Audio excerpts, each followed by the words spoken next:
Welcome. I'm Peggy, and we have a busy time ahead and some good information to share with you.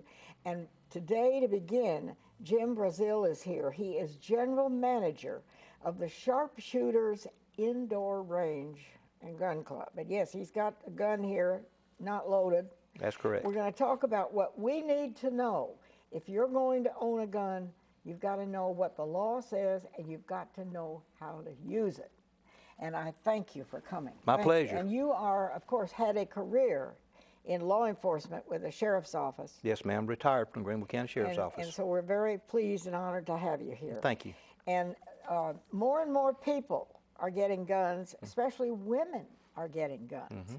So what does the law say? Okay, to legally possess a handgun in the state of South Carolina, you've got to be 21 years old and have no criminal history as far as any kind of arrest that would carry a penalty of a year or more, no criminal domestic violence charges or anything like that.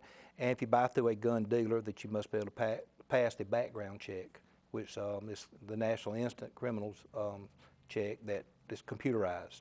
Okay. And once you pass that, then you legally can possess a firearm and purchase it.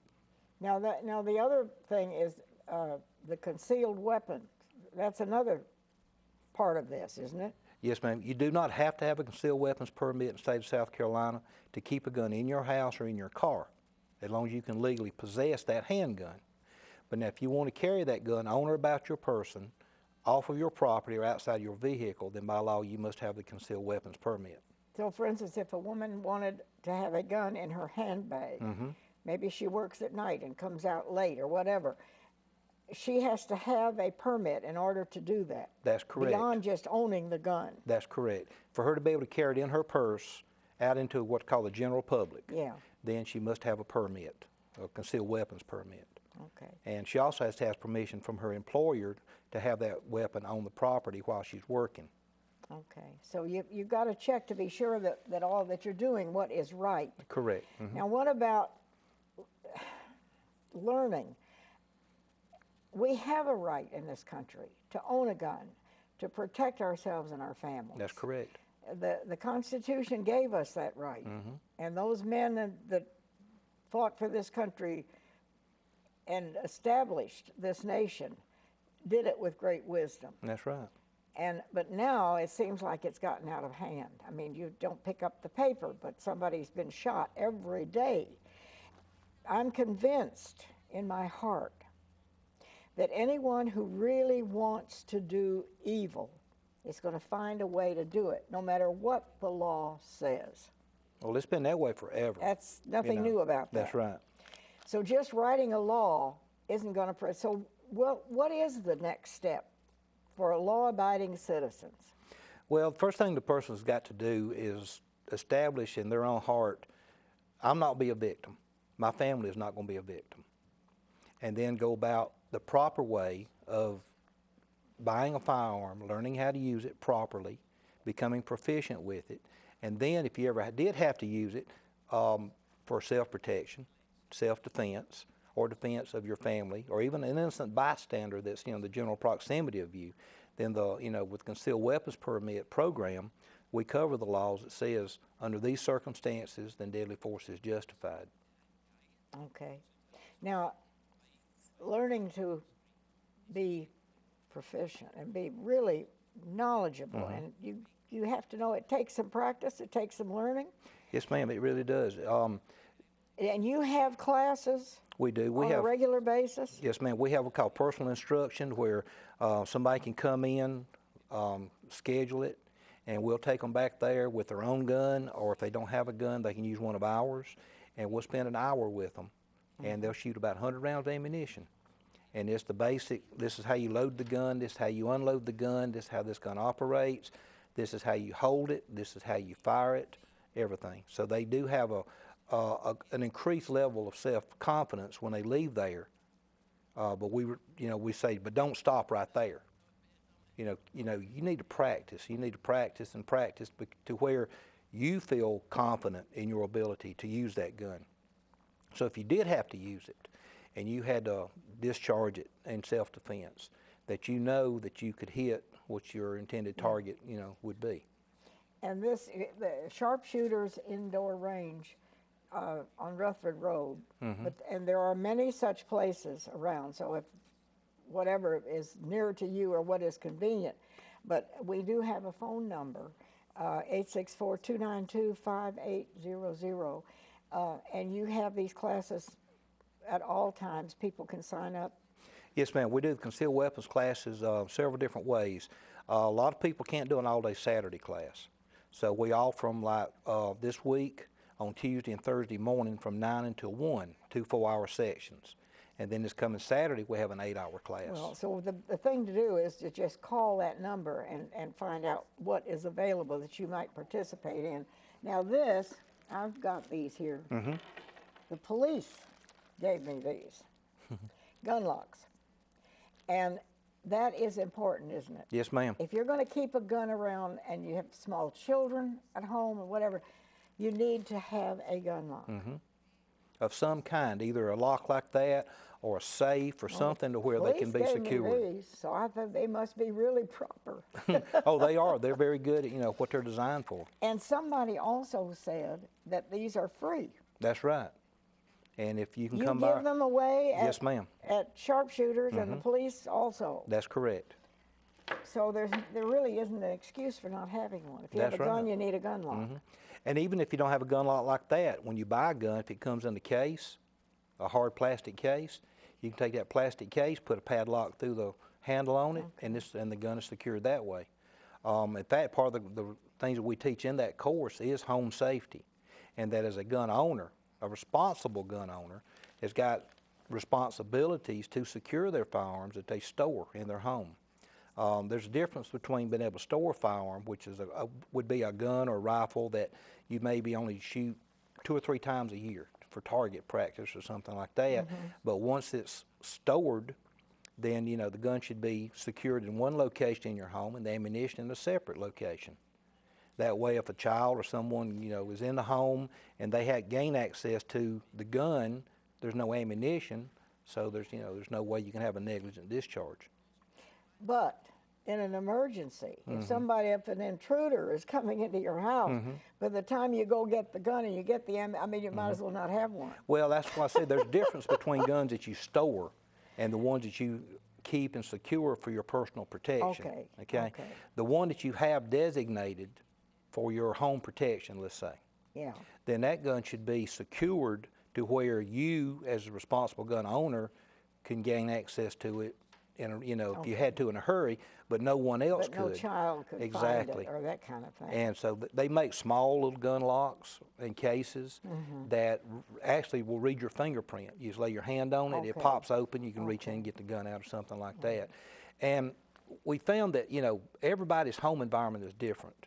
What might work for you in your home may not work for me because of the people you have coming in and out invited versus the ones I do. So you can't say you've got to do it this way, or this way. It's just whatever works for you to where you can gain access to that firearm, but no one else can. What we call the untrained or unauthorized individual. Untrained means simply that they haven't received any kind of proper training in handling of a gun. And unauthorized that's really means scary. Anybody that comes in your house, regardless of their level of expertise with a gun, if you don't want them to gain access to it, then they're unauthorized. All right. Okay. I understand. Now, you brought a gun here Yes, ma'am. on the table. It is not loaded. That's correct. It's just not loaded. So what is that? That is a 6-hour 45 semi-automatic handgun. And that's one that I actually carry while I'm at work, and then I do carry that concealed also. Okay. So you sell guns as well? Yes, ma'am. Now, I want to ask you, put you on the spot Okay. very quickly about these gun shows. This is the thing that I have not been able to understand. They have these gun shows everywhere. And of course, it's a money-making deal. People can go in there and buy a gun That's correct. and walk across the street or down the block and sell that gun to anyone, including somebody who may be a criminal. And what do you do about that? That doesn't make any sense to me. I've got to agree with you on that. I don't necessarily agree with that part of the law But right now, there is no law prohibiting an individual from selling that gun to another individual, as long as if I'm going to sell you a handgun, then all I've got to do is say, I've got this gun for sale, tell you how much I want for it, and you say, okay, I'll buy it. And there's no paperwork involved or anything as far as two individuals go. So you don't know if I've had a criminal record or if I'm out to do evil. You don't know that. You just hand me the gun. That's correct. You know, these gun shows, you see people walk around all the time with guns in one hand, a little sign that says, $300, for instance, for sale. Somebody comes up and says, hey, I want to buy that gun. They look at it, they pay them $300, and they walk out. And they walk out the door. Is it right? Is it a part of the Second Amendment, right to purchase that firearm? State law says that it is, that it's not legal. Federal law says that, you cannot knowingly sell it to someone who has a criminal record. They can't do a gun a check, a background check on all these people. No, and, we are a proponent of the criminal background checks. Yeah. Because we want to make sure that if a gun goes out and it's been carried legally, that for a person to get a concealed weapons permit, they have to go through a thorough background investigation. But a lot of people have guns who do not have the concealed weapons permit. That's correct. And that, like I said earlier, that's where it's always been. The criminal is going to carry a gun. The criminal is going to use that regardless of what any law says. That's right. So how do you regulate it? I don't know any way that you can without, some of this gun control stuff that you see in the paper, which, totally violates the Second Amendment.